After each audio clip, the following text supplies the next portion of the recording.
کرا تھا کہ اگر 1 کروڑ بندہ جس کے اکاؤنٹ میں 1 لاکھ روپیہ ہے اس کی زکات کٹتی ہے 2500 روپے.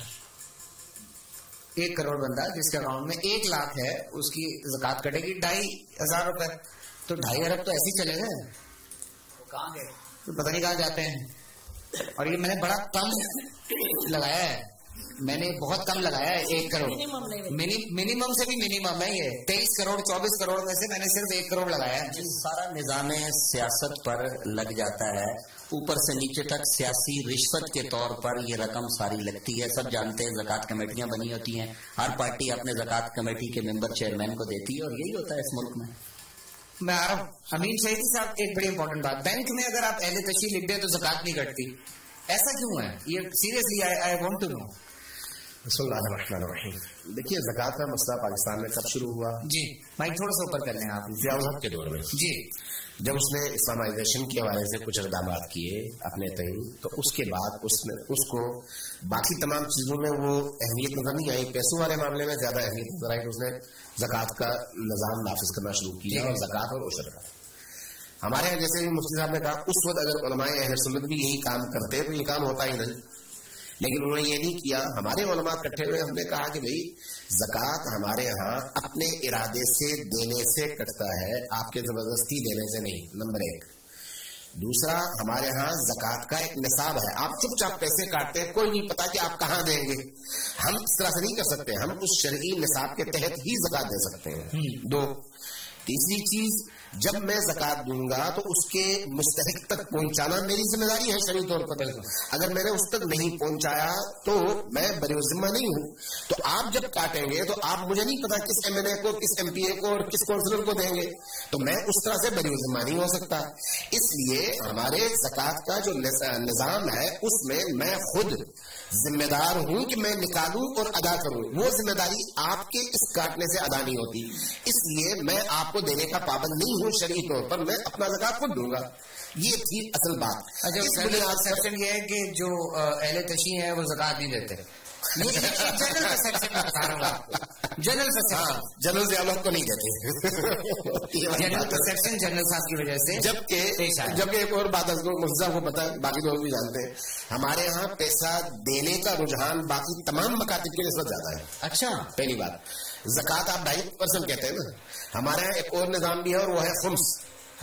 میرے پاس اگر فرض کرے 1 لاکھ روپیہ ہے تو زکوٰۃ تو اپنی جگہ, وہ اس کا نصاب الگ ہے. میں اس 1 لاکھ میں سے 20,000 کا مطلب کتنے پرسنٹ ہے؟ 20%. ہاں, 20% نکال کر خمس کے طور پر دینے کا پابند ہوں. اب آپ اندازہ لگائیں زکوٰۃ کہاں خمس کہاں.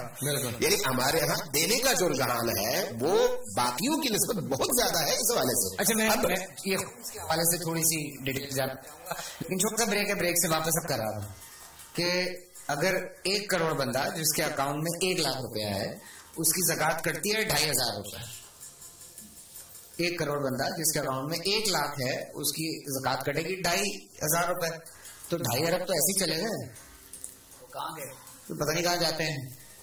اور یہ میں نے بڑا کم لگایا ہے, میں نے بہت کم لگایا ہے. 1 کروڑ منیمم سے بھی منیمم ہے. یہ 23 کروڑ 24 کروڑ میں سے میں نے صرف 1 کروڑ لگایا ہے. سارا نظام سیاست پر لگ جاتا ہے, اوپر سے نیچے تک سیاسی رشوت کے طور پر یہ رقم ساری لگتی ہے. سب جانتے ہیں زکوٰۃ کمیٹیاں بنی ہوتی ہیں, ہر پارٹی اپنے زکوٰۃ کمیٹی کے ممبر چیئرمین کو دیتی ہے, اور یہی ہوتا ہے اس ملک میں.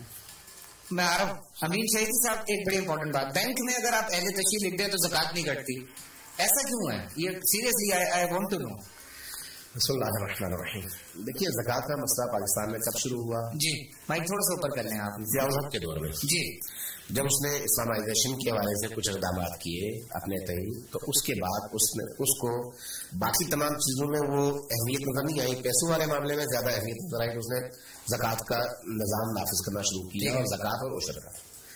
ہمارے یہاں جیسے مفتی صاحب نے کہا, اس وقت اگر علماء اہل سنت بھی یہی کام کرتے تو یہ کام ہوتا ہی نہیں, لیکن انہوں نے یہ نہیں کیا. ہمارے علماء اکٹھے ہوئے, ہم نے کہا کہ بھئی زکوٰۃ ہمارے ہاں اپنے ارادے سے دینے سے کٹتا ہے, آپ کے زبردستی دینے سے نہیں, نمبر 1. دوسرا, ہمارے ہاں زکوٰۃ کا ایک نصاب ہے, آپ چپ چاپ پیسے کاٹتے ہیں, کوئی نہیں پتا کہ آپ کہاں دیں گے. ہم اس طرح سے نہیں کر سکتے, ہم اس شرعی نصاب کے تحت ہی زکوٰۃ دے سکتے ہیں. 2.